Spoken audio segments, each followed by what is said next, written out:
جسے کہتے ہیں نا وہ آئیں گے جوائن کریں گے کیا ہوگا، یہ ایک کویشچن ہے۔ چائنا کے جیسے آپ کو پتہ ہے کہ بڑی اکانومی ہے، تقریباً کچھ $17 ٹریلین کے قریب، تو ان کا ایک ظاہری بات ہے اس میں جو ہے وہ زیادہ رول ہے۔ یہ ساری جو اکانومیز اگر ملا لی جائیں تو جو برکس بلاک ہے اس کی جو جی ڈی پی ہے تقریباً کو $24.73 ٹریلین کے قریب کہی جاتی ہے۔ اب یہ ملا کے تو کہا جاتا ہے کہ وہ امریکہ سے تھوڑا سا آگے جاتے ہیں، یہ ایک امریکہ کو ایڈوانٹیج ہے۔ اور یہ جو برکس کی اکانومی جو ہے، یہ جو 5 ممالک ہیں، یہ کہا جا رہا ہے کہ تقریباً 31.5% جو گلوبل جی ڈی پی ہے اس کا وہ شیئر کرتے ہیں، جبکہ جو G7 کا گروپ ہے that covers 30% of the global G D P. So آپ امیجن کر لیں کہ کتنا نیک ٹو نیک کمپٹیشن ہے between the BRICS and the کیا نام ہے اس کا G7۔ That is the reason جو چائنیز یہ چاہتے ہیں کہ اس کو ایکسپینڈ کر لیا جائے، اور انڈینز بھی ساری بات ہے اس میں نو نہیں کہیں گے، کیونکہ جن ملکوں کو دوبارہ ایڈ کیا جائے گا وہ سارے انڈیا کے بڑے قریبی دوست ہیں۔ آپ چلے جائیں الجیریا، ایجپٹ، انڈونیشیا، بہت اچھے تعلقات ہیں انڈیا کے ان کے ساتھ۔ یہ مسلمان ممالک ہیں ان میں سے، لیکن زیادہ تر آپ کو پتہ ہے، میں نے ریسنٹلی اس پہ بات میں نے کور بھی کیا ہے کہ کس طرح جو پرائم منسٹر مودی ہیں انہوں نے بیسیکلی اپنی جو پالیسی ہے وہی بدل لی ہے، اور وہ مسلم ورلڈ کے انتہائی قریب چلے گئے ہیں، اور پاکستان کو انہوں نے پریشان کر دیا ہے کہ وہ کیا کرے اور کیا نہ کرے۔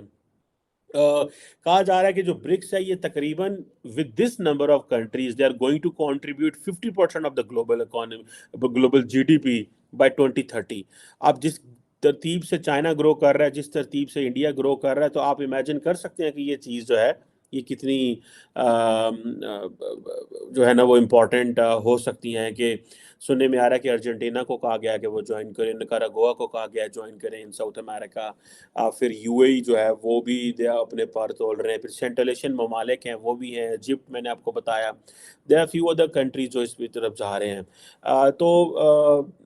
تو اس چیز میں اگر آپ دیکھیں تو یہ چیزیں ہیں۔ اب ورلڈ بینک کے مطابق جو ہے اگر آپ چیزیں کو لے کے چلیں، جو چائنا جیسے میں نے بتایا اراؤنڈ $18 ٹریلین کی جی ڈی پی رکھتا ہے، برازیل $1.6 ٹریلین کی جی ڈی پی ہے، رشیا جو ہے $1.8 ٹریلین کی ہے، انڈیا $3.23 ٹریلین کی ہے، ساؤتھ افریقہ جو چھوٹا ملک ہے سب سے $400 بلین ہے، لیکن لارجلی انہوں نے ساؤتھ افریقہ کو اس لیے ساتھ میں لا لیا نوئنگ کہ بھائی ساؤتھ افریقہ وہ ملک ہے جہاں پہ زیادہ وہ سمجھ اس بلاک سے اس part of the continent we need South Africa. تو یہ چیز جو ہے یہ بتاتی ہے کہ کس طرح یہ بڑے ممالک جو ہیں یہ بیسیکلی وہ جو بات کی جا رہی ہے نا کہ یہ کس طرح اوورٹیک کر لیں گے G7 کو، کہ کہاں پہ یہ آگے 50% پہ جا رہے ہیں۔ اور اگر اس میں سعودی عرب جو ہے وہ جوائن کرتا ہے تو آپ امیجن کر لیں کہ برکس کی جو پولیٹیکل اسٹرینتھ کیا ہوتی ہے۔ اور ریسنٹلی جو چائنیز نے سعودیز کو سپورٹ کی ہے in Iran Saudi rapprochement, that is one of the biggest thing the Iranians, the Saudis and the Iranians have enjoyed from a great power like China۔ اور کہا جا رہا ہے کہ انڈیا اور چائنا کے تعلقات بے شک سیکیورٹی پہ ٹھیک نہیں ہے لیکن بزنس میں پرفیکٹ ہیں، اور اسی لیے میں سمجھتا ہوں کہ یہ انڈیا کے اندر بڑی کنسیڈرڈ اوپینین ہے اور بڑی کیئرفلی کرافٹڈ پالیسی ہے کہ بھائی چائنا کو نہیں چھیڑنا، چائنا کو ملیٹیرلی نہیں چھیڑنا، صرف بزنس کرنا ہے، کاروبار کرنا ہے، اینڈ دا چائنیز اس چیز کو مجھے لگتا ہے دے لائک اٹ۔ اور یہی وجہ آپ کو پتہ ہے کہ وہ پسند کرتے تھے کہ وہ پسند کرتے ہیں بلکہ چائنیز جو ہیں کہ یار یہ پاکستان جتنے بھی ممالک ہیں یہ کاروبار کریں۔ پاکستان کے حوالے سے بھی انہوں نے یہی کہا تھا کہ یہ کاروبار کریں، جتنا کاروبار کریں گے اتنا ہی زیادہ اچھا۔ سو ہمیں وہ ہمیشہ کاروبار کا ہی مشورہ دیتے ہیں۔ اب ہمارے لوگ جو ہیں وہ اور طرف جو ہے وہ چلے جاتے ہیں، وہ کاروبار کو اتنا پسند نہیں کرتے، وہ کہتے ہیں لڑائیاں شڑائیاں زیادہ اچھی ہیں، اس میں یہ ہے کہ کنٹرول رہتا ہے اسٹیٹ کے اوپر، کیونکہ پاکستان ایک سیکیورٹی اسٹیٹ ہے، تو سیکیورٹی کی باتیں جو ہیں اس ملک میں ہوتی ہیں۔ اور برکس میں چائنا کا وہ ڈومیننٹ رول ہے، چائنا باقی ممالک کو ساتھ لے کے آئے گا۔ چائنا ایک بیسیکلی میں آپ کو بات بتاؤں، اگر آپ ہسٹری میں چلے جائیں، اور بڑی انٹرسٹنگ ہسٹری ہے کہ جب کولڈ وار کے دوران جب امریکنز جو تھے وہ سوویت یونین کو کاؤنٹر کر رہے تھے، اور وہ سمجھتے تھے کہ کس طرح کاؤنٹر کرنا ہے سوویت یونین کو، تو وہ ایک ہی اسٹریٹجی کہتے تھے چھوٹے چھوٹے آپ آرگنائزیشنل بلاکس بناؤ۔ یہ یو این سے کہ آپ کبھی یو این چارٹر پڑھیں، آئی تھنک اس کے 113 یا 119 آرٹیکلز ہیں،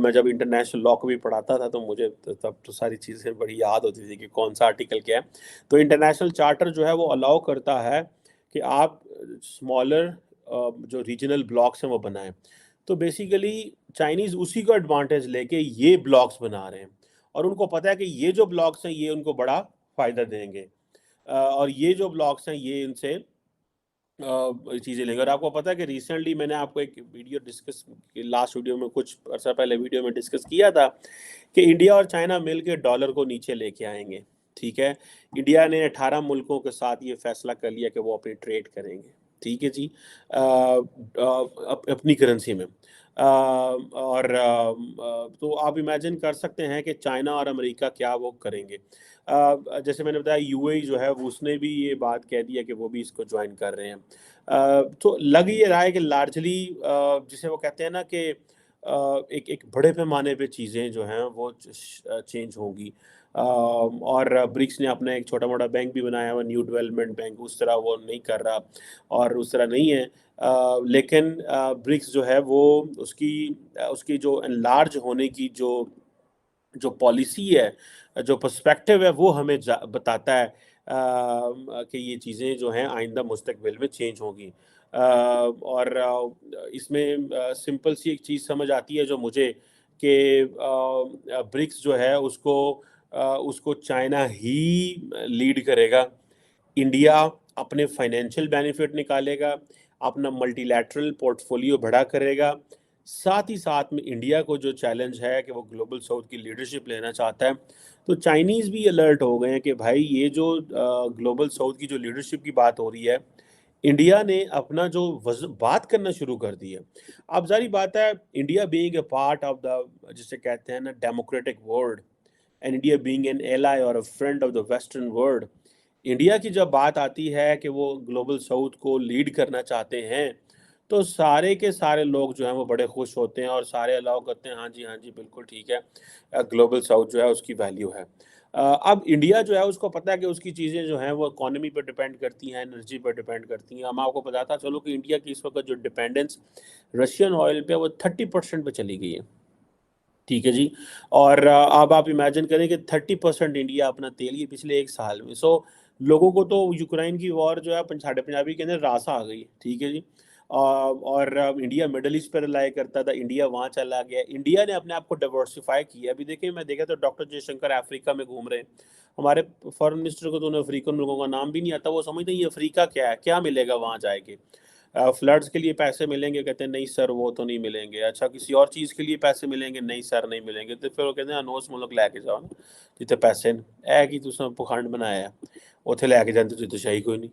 ٹھیک ہے, سو یہ چیزیں جو ہیں دیٹ میکس دا کیس. ان چیزوں سے پتہ چلتا ہے یار کہ چیزیں جو ہیں وہ کس طرح سسٹمیٹیکلی آپ یہ سمجھ لیں کہ کچھ خراب ہیں اور جس طرح وہ چل رہی ہیں.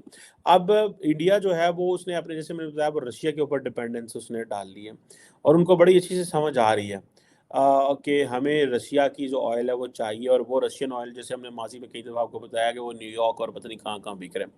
اور سو آپ یہ امیجن کر سکتے ہیں کہ اور یہ سننے میں آ رہا ہے کہ یہ اور جو ہے وہ یہ 40% 50% تک بھی جا سکتا ہے کچھ عرصے تک. اور یہ انڈیا کی آپ یہ سمجھ لیں کہ یہ ایک بہت بڑی انہوں نے ایڈوانٹیج لیا ہے اس ساری وار کے اندر سے.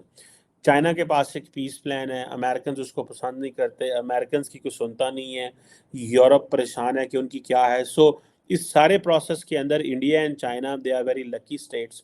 ایک تو ظاہری بات ہے امریکہ چائنا کو کاؤنٹر کرنا چاہ رہا ہے, انڈو پیسیفک میں وہ سارا جو جال بچھا رہا ہے, انسٹیٹیوشنل ویب آف انسٹیٹیوشنز جو اسٹیبلش کر رہا ہے. انڈیا کیا کر رہا ہے, انڈیا امریکہ دے نال بھی چھالا ماردا ہے, G7 کا بھی ممبر ہے, برکس کا بھی ممبر ہے. ٹھیک ہے جناب, G7 میں پوٹینشیل ممبر ہے. ٹھیک ہے, G8 ہو سکتا ہے انڈیا کبھی بھی, یہ یاد رکھیے گا. It will not be a surprise کہ آپ دیکھیں کہ انہوں نے انڈیا کو اتنا زیادہ چیزیں پلیٹ پہ رکھ کے دے دی ہیں, انڈیا نے خود نہیں سمجھ آ رہی ہے اس کی کرنا ہے. اور یہ پھر ہوتا ہے کہ جب ویسٹ کسی پہ خوش ہوتا ہے, خوش تو خیر نہیں ہوتا, جب ان کو انٹرسٹ ہوتا ہے تو وہ پھر اس طرح چیزیں کرتے ہیں کہ جس طرح کسی کو سمجھ نہیں آئے گی. اب سعودی عرب اینڈ ایران کے اندر جس طرح انڈینز نے انویسٹمنٹ کی ہے، اینڈ دین انڈین پاپولیشن جو ہے وہ that's a very very important tool ہے فور دی جسے کہتے ہیں سافٹ پاور ہے.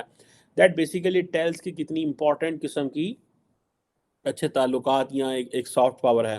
اب انڈیا نے ساؤتھ امریکہ میں بھی آپ چلے جائیں، برازیل ارجنٹینا کے ساتھ، برازیل کی تو پرائم منسٹر کو انہوں نے اس دفعہ بلایا ہوا تھا، اس دفعہ یا پچھلی، ناٹ اس دفعہ، ایک دو سال پہلے وہ جو ان کے پرائم صدر صاحب جو اترے ہیں ان کو بلایا ہوا تھا.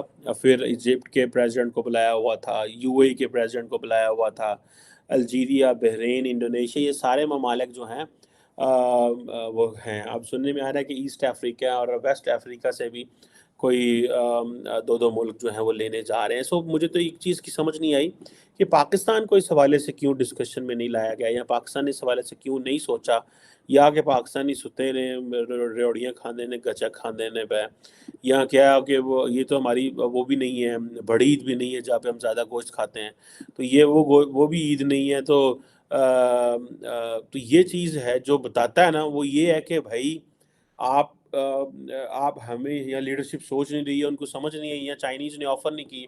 اب ایران اور سعودی عرب کو تو آفر کیا ہے، پاکستان کو کیوں آفر نہیں کر رہے؟ پاکستان کو کیوں کچھ نہیں کہہ رہے؟ یا پاکستان کو کیوں نہیں انہوں نے انوائٹ کیا؟